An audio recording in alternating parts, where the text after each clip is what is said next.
it. I believe that's a key aspect of the modern entrepreneur. So when you look at the advertising industry and you see what has happened over the last 15, 20 years, and you've been in it for more than that, when you look at that and you've created a path for yourself and you've charted that path and you've done excellently well, what is the thing behind it that people should know that has made it such that you're able to get to this level? One thing I tell the guys who run some of our subsidiaries is that in all that you put your hands to do, there must be passion that drives you. You must be committed. No matter how fantastic the ideas are, you must be prepared to sweat to make it happen. And so I encourage them to be extremely hardworking, committed, and be strong leaders. You can only lead from the front, lead by example. And so for those who choose to go into advertising, and I think about the last let's say last 5-6 years, we've actually seen in the advertising industry a new wave of agencies that have come, and they've done pretty well. And I want to believe by very young people. Absolutely.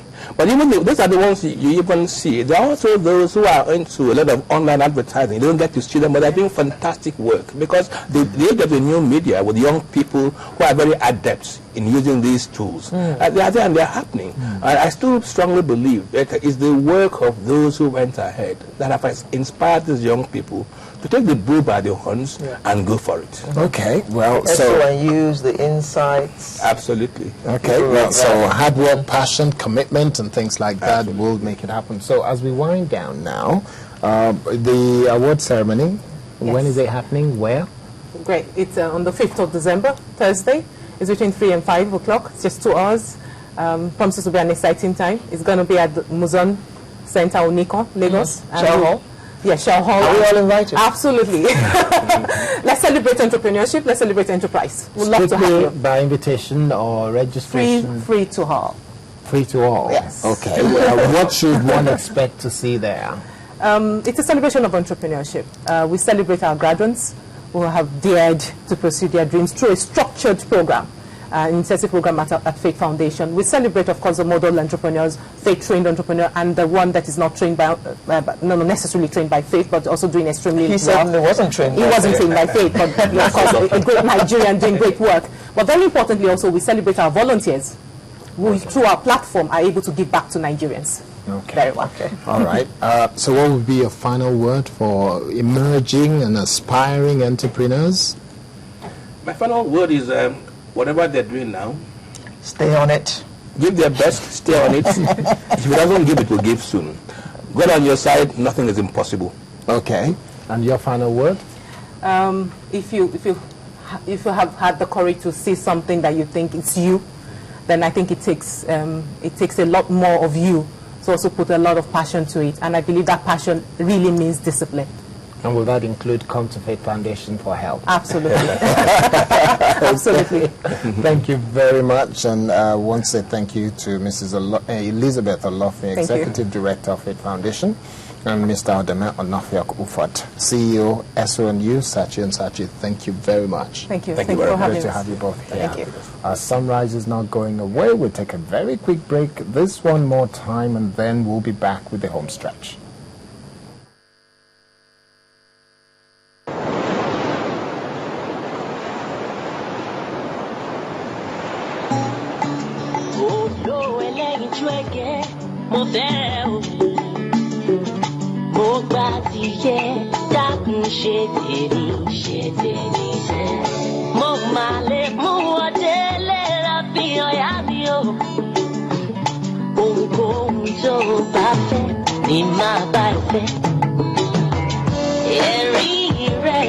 Mama lo mi lori, ṣe mi tire ọmọ je jẹ́ máa bá ọ lọ.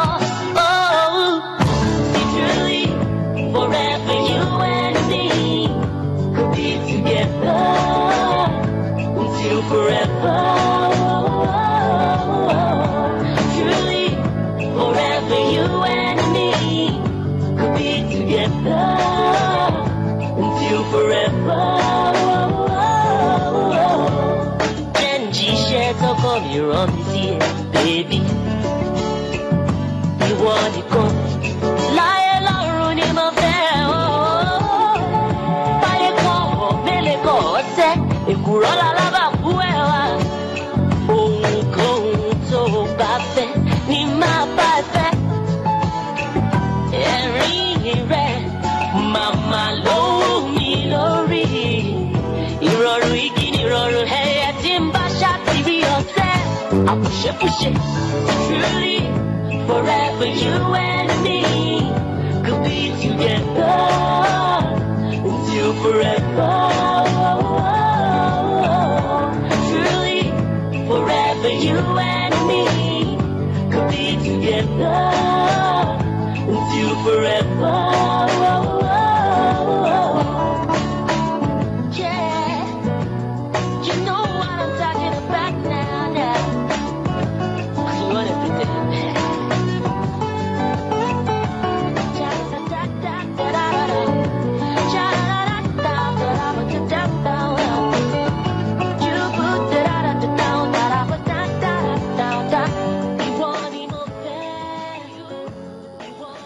Welcome back, and this is the home stretch, and we have with us a she, actually, not a he, like I had said at the beginning of the program.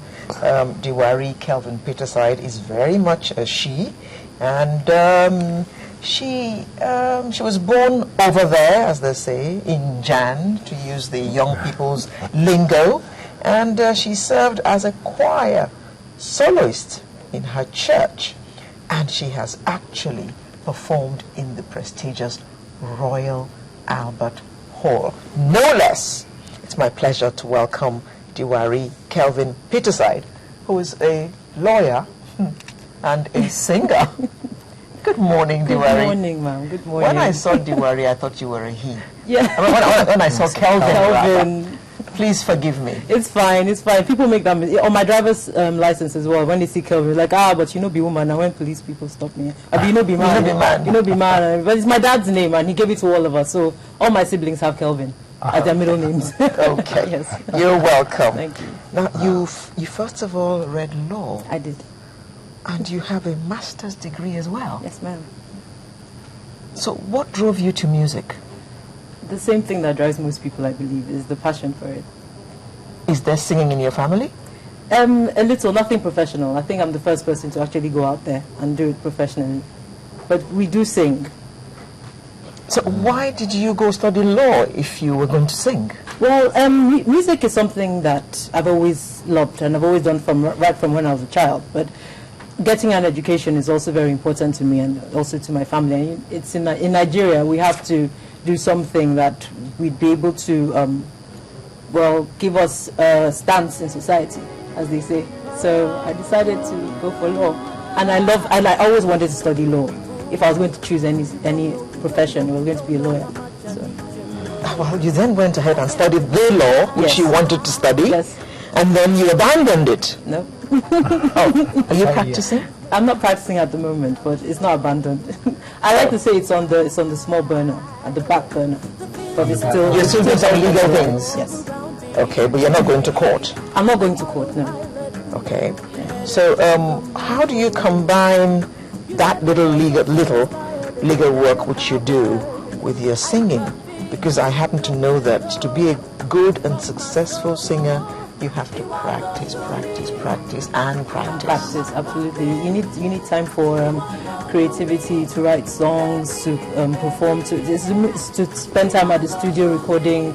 It's very, very time consuming. But I think for me, I studied law and I did a master's in entertainment law. So the reason I did that was... Okay, we're getting a clearer picture now. Entertainment law. Entertainment law was where I majored in my master's. So I think for me, I'm learning on the job. I'm learning about the industry while I'm in it, and I know, I know eventually, because people always say, okay, music isn't a long term. It's not a long term thing. I don't know about that, but I just want to know that as I'm learning while I'm here as a musician, that I can also inculcate it, if that's a word, to my my law profession. You were born over there and you studied over there, and you chose to come back and ply your trade here. Yes. Why so? Well,